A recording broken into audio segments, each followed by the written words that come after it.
Hello everyone, welcome back to my channel. मेरे channel पे जो कोई भी नया आ रहा है प्लीज़ सब्सक्राइब कर दीजिए। लाइक और कमेंट करके ज़रूर बताएं कि आज की ये स्टोरी आप लोगों को कैसी लगी। तो चलिए स्टोरी शुरू करते हैं। पिछले पार्ट में हमने देखा था वांगजी अपने फ़ोन पर कुछ देख रहा था। उसके फेस पे एक डेविल स्माइल थी। वांगजी कहता है, प्यार भी अजीब चीज़ होती है, कभी किसी को खुशी देता है तो कभी किसी को तकलीफ। प्यार में लोग अक्सर तकलीफ ही पाते हैं। सामने बैठे लैन सिचैन वांगजी को देखकर कहते हैं, वांगजी तुम ये सब क्यों कर रहे हो? तुम विंग को इतना तकलीफ में देखकर खुश कैसे हो सकते हो? तुम प्यार करते हो ना उससे, या फिर नाटक कर रहे हो तुम? कहीं ये सब तुम्हारा नाटक तो नहीं है? तभी वांगजी कहता है, मेरा प्यार ही मेरा जुनून है और मेरा पागलपन। मुझे उससे कोई नहीं छीन सकता। अगर मेरा जुनून, मेरा पागलपन आपको नाटक लग रहा है तो इसमें मैं कुछ नहीं कर सकता। तभी लैन सिचैन वांगजी से कहते हैं, वांगजी तुम विंग को फिजिकली चोट नहीं पहुंचाओगे।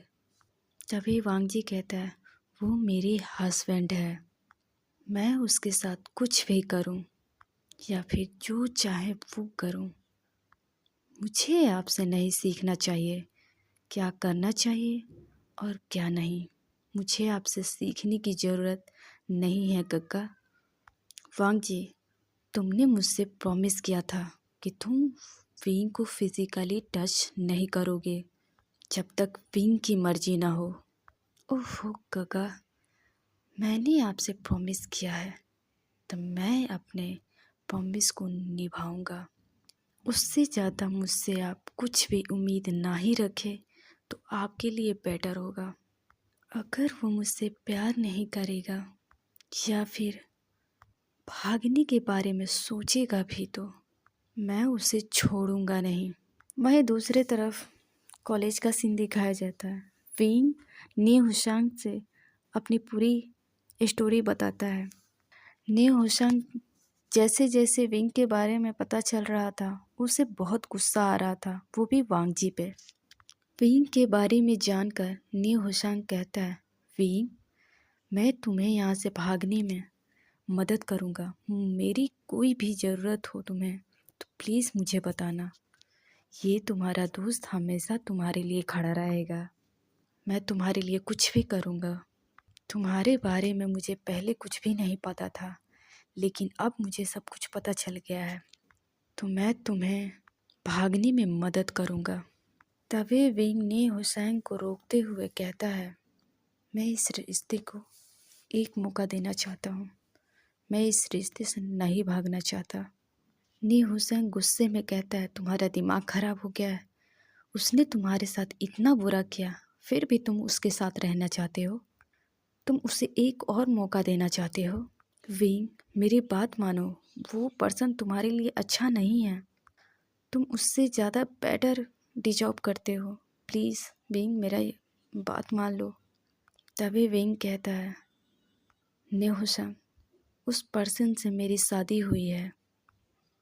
फिर तुम जिससे प्यार करते हो उसका क्या? फिर तुम वेंचाओ से शादी क्यों कर रहे थे? तुम तो किसी और से प्यार करते हो ना? वेइन ने हुसैन को ये नहीं बताया कि उसने वेंचाओ से शादी करने के लिए क्यों मान गया था। विंग ये भी नहीं बताना चाहता था कि वांगजी ही उसका प्यार है। विंग फिर से कहता है, ने हुसैन मैं इस शादी को अपने मरते दम तक निभाऊंगा।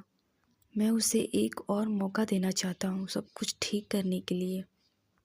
मैं उस पर भरोसा करना चाहता हूँ क्योंकि मैं उस इंसान को गलत साबित करना चाहता हूँ कि वो पर्सन मेरे साथ इतना बुरा किया, मैं फिर भी उसे मौका देना चाहता हूँ। हुसैन मुझे मेरे फैमिली की बहुत याद आ रही है। मुझे डैड, मॉम सबसे मिलना है। मैं सबसे मिलना चाहता हूँ, सबको एक बार देखना चाहता हूँ। तो ने हुसैन कहता है, मैं कोशिश करूँगा आंट से बात करने की। दूसरी तरफ वांग जी अपने फ़ोन लैन सिचन को दिखाते हुए ज़ोर ज़ोर से हंसता है और कहता है, मिशन सक्सेसफुल। लैन सिचन कुछ नहीं बोलते, वो वहाँ से चले जाते हैं। अब तो शाम का वक्त हो चुका था। हमें लैन मैंसन का सीन दिखाया जाता है।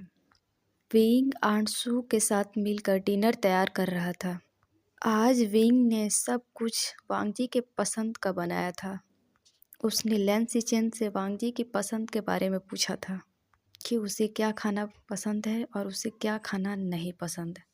विंग ने वांग जी के सारे पसंद के खाने बनाया था और वो बार बार वॉच की तरफ देख रहा था। आंट सू विंग से हंसते हुए कहती है, विंग अब तुम बस भी करो, वो लोग आ जाएंगे। तुम कब से उनका वेट कर रहे हो, अब थोड़ा आराम भी कर लो। विंग आंसू की तरफ देखते हुए कहता है, नहीं आंसू, मुझे कोई थकान नहीं हुआ। आप जाइए, आप जाकर आराम कीजिए। मैं यहाँ उन लोगों का आने का वेट कर रहा हूँ। तभी कार की आवाज़ सुनाई देती है। वांगजी और लैन सिचेन, सोयांग, सोंगलैंग सभी मेंशन के अंदर आते हैं। सब अपने अपने रूम की तरफ चले जाते हैं। थोड़ी देर के बाद फ्रेश होकर वो लोग डाइनिंग टेबल के पास आते हैं। वो सभी बैठकर खाना खाने लगते हैं। वांग जी अपना खाना खा रहा था और विंग उसका फेस देख रहा था। वो बस वांग जी को खाते हुए देख रहा था। वांग जी ने कुछ कहा भी नहीं। सोयांग खाने को देखते हुए खाते हुए कहता है, आंट सू, आप इतना अच्छा खाना बनाती हो तो आप विंग को सिखा क्यों नहीं देते, ताकि आपकी तरह विंग भी खाना बनाना सीख जाए। ये बोलकर सोयांग अपना खाने का बाइट लेता है। सोयांग वांग जी की तरफ ही देख रहा था। तभी आंट सू कहती है, ये सारे खाने विंग ने ही बनाया है। ये सुनते ही सभी विंग की तरफ देखने लगते हैं, पर वांग जी विंग की तरफ नहीं देखता। तो लैन सिचन कहते हैं, विंग सच में तुमने आज बहुत अच्छा खाना बनाया है। विंग अपने मन में सोच रहा था, मुझे जिससे तारीफ चाहिए वो तुम मेरी तरफ देख भी नहीं रहा है। सभी डिनर करने के बाद अपने अपने रूम की तरफ चले गए। सारे काम को ख़त्म करने के बाद विंग अपने रूम में आता है तो देखता है वांग जी बालकनी में बैठकर अपना कुछ वर्क कर रहा था। विंग वांग जी के पास जाता है और वांग जी के सामने खड़ा हो जाता है। वांग जी एक नज़र विंग की तरफ देखता है, फिर वो अपने काम पर ध्यान देने लगता है। वांग जी अपने काम को करते वक्त कहता है, क्या हुआ, तुम्हें कुछ कहना है मुझसे? तुम कह सकते हो, मैं सुन रहा हूँ। विंग कहता, वो मैं आपके लिए। फिर से विंग डरते हुए कहता है, वो मैं आपके लिए कुछ नहीं। ये बोलकर वो वहाँ से चला जाता है। विंग को बहुत गुस्सा आ रहा था वांग जी पर। वो गुस्से में बोलता है, अपने मन में कहता है, ये खुद को समझता क्या है, ये लैन वांग जी है तो क्या हुआ, ये कुछ भी करेगा। इसने मेरे खाने तो खा लिया, पर इसने तो तारीफ ही नहीं किया। इसने तो बोला ही नहीं कि मैंने कितना मेहनत से वो सब इसके लिए बनाया था। पर इसकी देखो, इसे तो अपनी काम की पड़ी है। ये बोलते हुए फिर से बीइंग वांगजी के सामने जाकर खड़ा हो जाता है। बीइंग कुछ बोल ही पाता, तभी वांगजी विंग के हाथ पकड़कर अपनी तरफ खींच लेता है। विंग वांगजी के खींचने की वजह से वो सीधा जाकर वांगजी की गोद में गिर गया। विंग का दोनों हाथ इस समय वांगजी के कंधों पे था। वांगजी विंग को अपने पास खींचते हुए कहता है, तुम कुछ ज़्यादा ही मेरे ख्याल रखने लगे हो। ये बोलते हुए वांगजी विंग के कमर को सहलाने लगता है। वांगजी के ऐसा करने से विंग काँप उठता है। तो वांगजी कहता है, विंग, तुम आग से खेल रहे हो, मत खेलो, वरना तुम इस आग में ही जल जाओगे। मैं बहुत बुरा हूँ, मैं बहुत बुरा पर्सन हूँ विंग, ये तुम अच्छे से जानते हो। विंग भी हिम्मत करके वांगजी के आंखों में देखते हुए कहता है, मैं आपका हस्बैंड हूँ। वांगजी कहता है, नाम के? सिर्फ और सिर्फ नाम के हस्बैंड हो। विंग भी वांग जी के आंखों में देखते हुए कहता है, नाम का ही सही, पर हस्बैंड तो हूँ ना आपका। आपने मुझसे शादी की है, वो भी सबके सामने। और हाँ, आपने ही तो कहा था कि मुझे अपने हस्बैंड होने का फ़र्ज़ पूरा करना चाहिए। बस मैं वही कर रहा हूँ। तभी वांग जी कहता है, तो अपने हस्बैंड की ज़रूरतों को कैसे पूरा करना चाहिए? क्या तुम्हें नहीं लगता कि तुम्हें अपने हस्बैंड की हर ज़रूरतों की पूरा करना चाहिए? विंग वांग जी की बातों से थोड़ा डर जाता है। फिर वो हिम्मत करके कहता है, और क्या करना है मुझे? तभी वांग जी फिर से कहता है, मुझे अपनी बातों को दोहराना पसंद नहीं है। मैं अपनी बातों को दोबारा नहीं दोहराता हूँ। वांग जी इस समय लगातार विंग की आंखों में देख रहा था।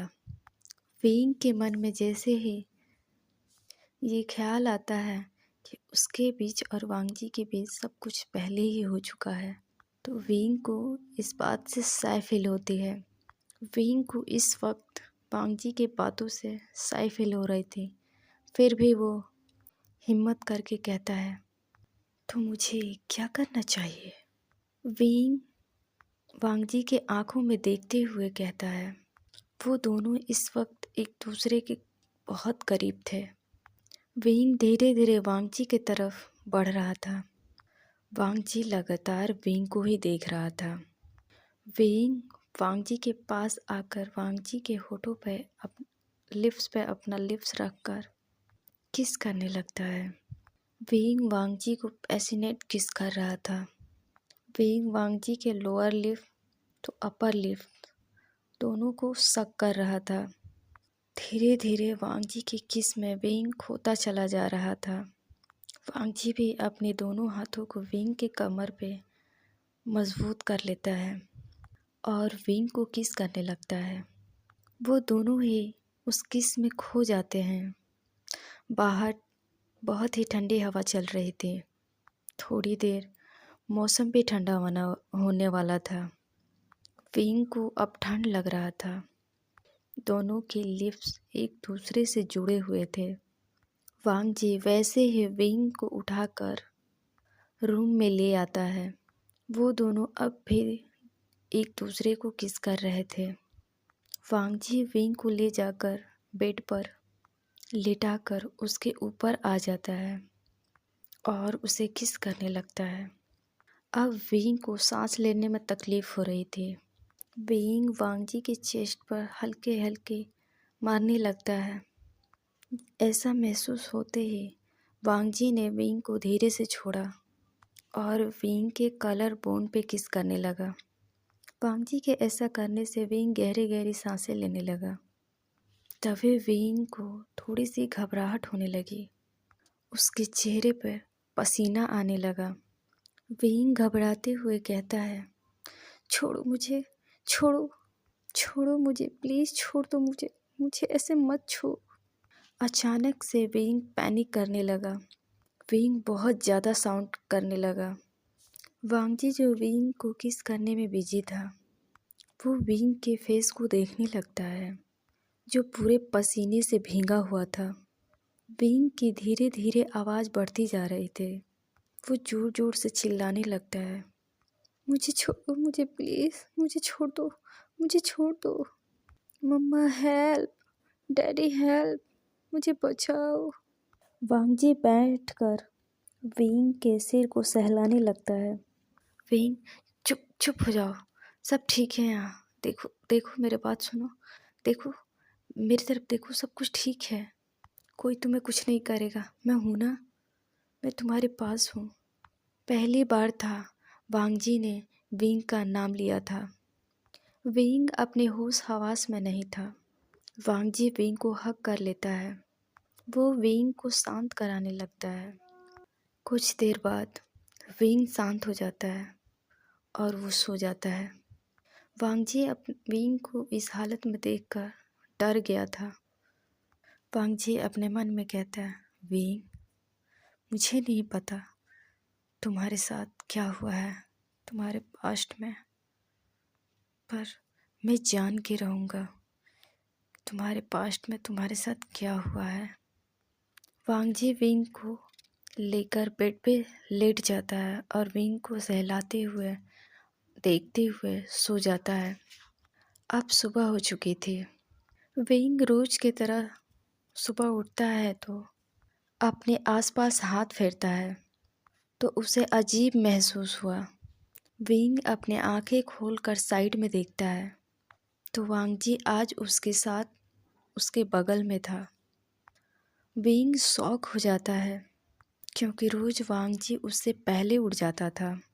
विंग अपना फेस उठाकर देखता है तो वांगजी उसे ही देख रहा था। विंग को थोड़ी सी डर लगने लगी क्योंकि विंग इस समय वांगजी के ऊपर था।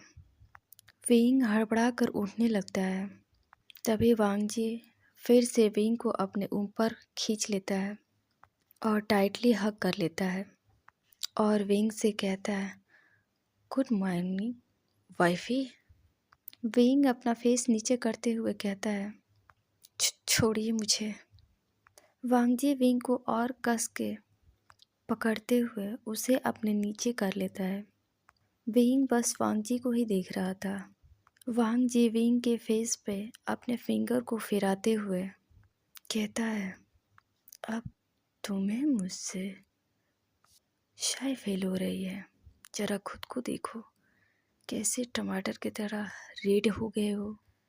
कल तो तुम मुझे छोड़ने का नाम नहीं ले रहे थे, शैमलिश की तरह मुझे किस किए जा रहे थे। विंग वांगजी को अपने बड़े बड़े आइज से देख रहा था और अपने मन में सोचता है, ये झूठा इंसान खुद तो मुझे ज़बरदस्ती किस करने की कोशिश करता है और मुझे शैमलिश बोल रहा है।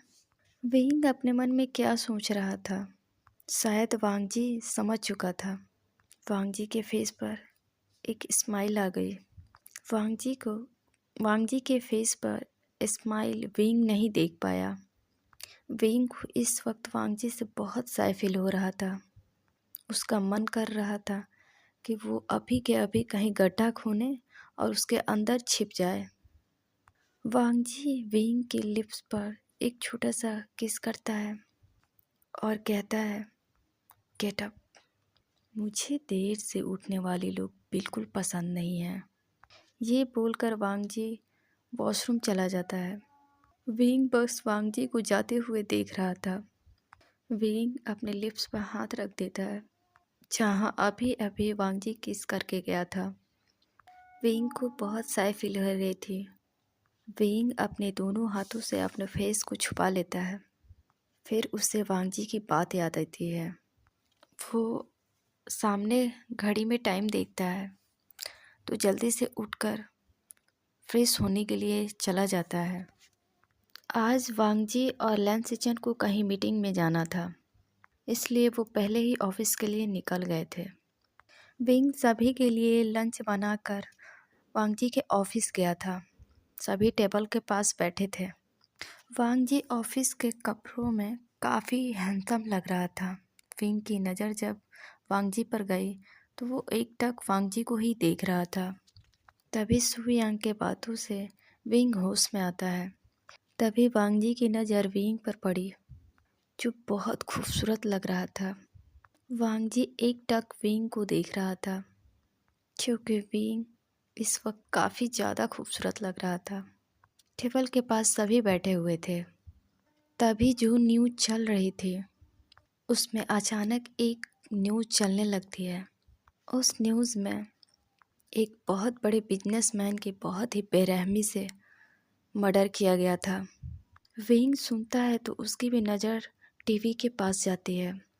वो थोड़ा सा डर जाता है क्योंकि उस बिजनेसमैन को किसी ने बहुत ही बुरी तरीके से मारा था। उसे पहचानना भी मुश्किल हो रहा था। सभी टीवी की तरफ ही देख रहे थे, पर लैंसिचन और वांगजी दोनों ही अपने खाने में बिजी थे। सुयांग जब दोनों को एक नज़र देखता है तो उसकी आंखें बड़ी हो जाती है। सुयांग कुछ बोलने ही वाला था, तभी विंग गुस्से में कहता है, वो एक बार मुझे मिल जाए, मैं उसकी बोटी बोटी न कर दिया तो मेरा नाम भी बेवुजियान नहीं। विंग की बात सुनकर लैन सिचेन और सुयांग के गले में खाना अटक जाता है। वो दोनों जोर जोर से खांसने लगते हैं। वांगजी तो बस विंग को ही घूर रहा था। विंग दोनों की तरफ पानी देते हुए कहता है, क्या हुआ? वो दोनों शांत होते हुए विंग से कहते हैं, सुयांग विंग से कहता है, विंग, अगर वो पर्सन तुम्हारे सामने आ जाए तो तुम उसका क्या करोगे? सुयांग वांगजी को स्माइल करते